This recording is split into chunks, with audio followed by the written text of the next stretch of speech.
in his maroon Buddhist robes that when it was necessary to take countermeasures, then one ought to take countermeasures. This ethical degradation is not American, but it's to do with power, and specifically a power on the decline, paranoid, empty of glory, and threatened by everyone, even its shadows. But they're not the only guilty ones here. Pakistan. Now for Pakistan. When it comes to conspiracy theories, we are the Scheherazade of nations. So dependent we are on storytelling for our survival. According to a recent Pakistani newspaper poll, 66% of us don't actually believe that Osama bin Laden was killed in our country. And should we? Maybe not. Osama bin Laden was armed when the SEALs came in to kill him.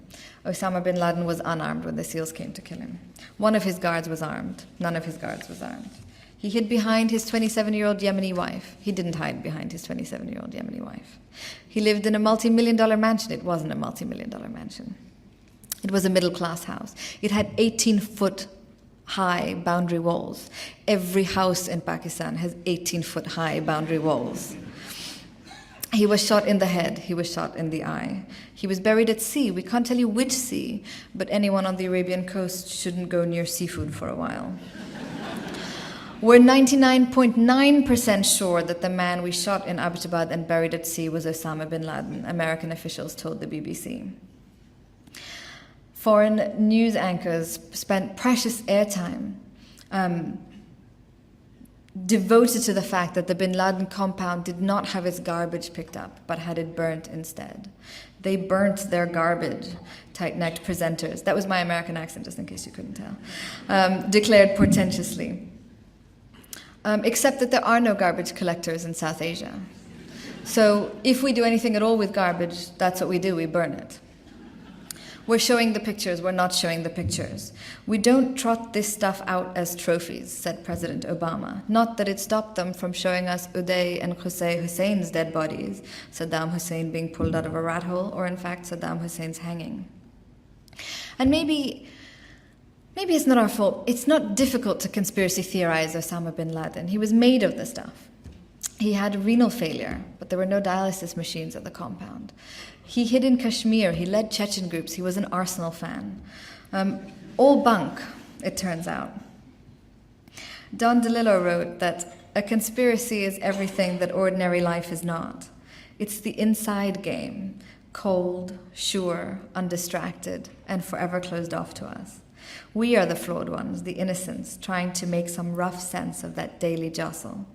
Conspirators have a logic and a daring beyond our reach, and all conspiracies are the same taut story of men who find coherence in some criminal act.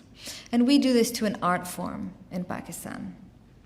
So easy is it to take refuge in the shadowy world of maybes and maybe nots, to blame all our failings on bogeymen, on the CIA, on Mossad, on anyone except ourselves.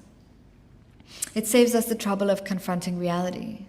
It saves us the trouble of having to take the responsibility of abusing our country, the promise of our country, so quickly and so shamelessly. It saves us having to take the responsibility of assassinating the potential of our very young Pakistan in the span of one short lifetime. And it saves us from demanding better of our feckless rulers and depriving them of their overwhelming power over us when they have failed us, which they do all the time. It took America 5 days after killing Osama to launch a drone strike against Pakistan. 5 days and 15 or so dead later. What did we do in Pakistan? Nothing. We didn't talk about the 15 dead who are, as always, nameless, faceless people. We chose instead to talk endlessly about whether one man really died or didn't die. But perhaps out of all the theories I've heard, the best one is in-house. The Arab Springs negated the need for Osama bin Laden.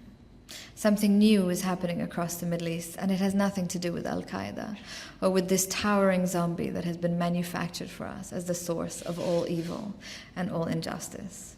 But rather, the cause of and the catalyst for those Arab Springs are real reasons.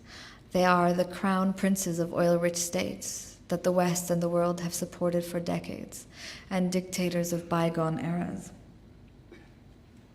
The discourse, I think, with the Arab Springs has shifted. Now that Osama bin Laden is dead, the conflict between America and its wars and those who resist them is raw. And nobody gets to hide behind Osama anymore. Not America, not the terrorists. He's outrun his purpose. And while he outran his purpose, resistance across Asia has increased, and it blossomed, and it evolved, and it progressed. Osama bin Laden has no relevance in the Middle East today, and he certainly has no relevance in Asia. And anyone who thinks that they can derail the process that has started by trying somehow to reinsert him into our imagination, and anyone who thinks that the narrative now between people and power can be shifted by Osama even after his death, doesn't realize that after the spring there will be summers and autumns and winters to follow. Thank you.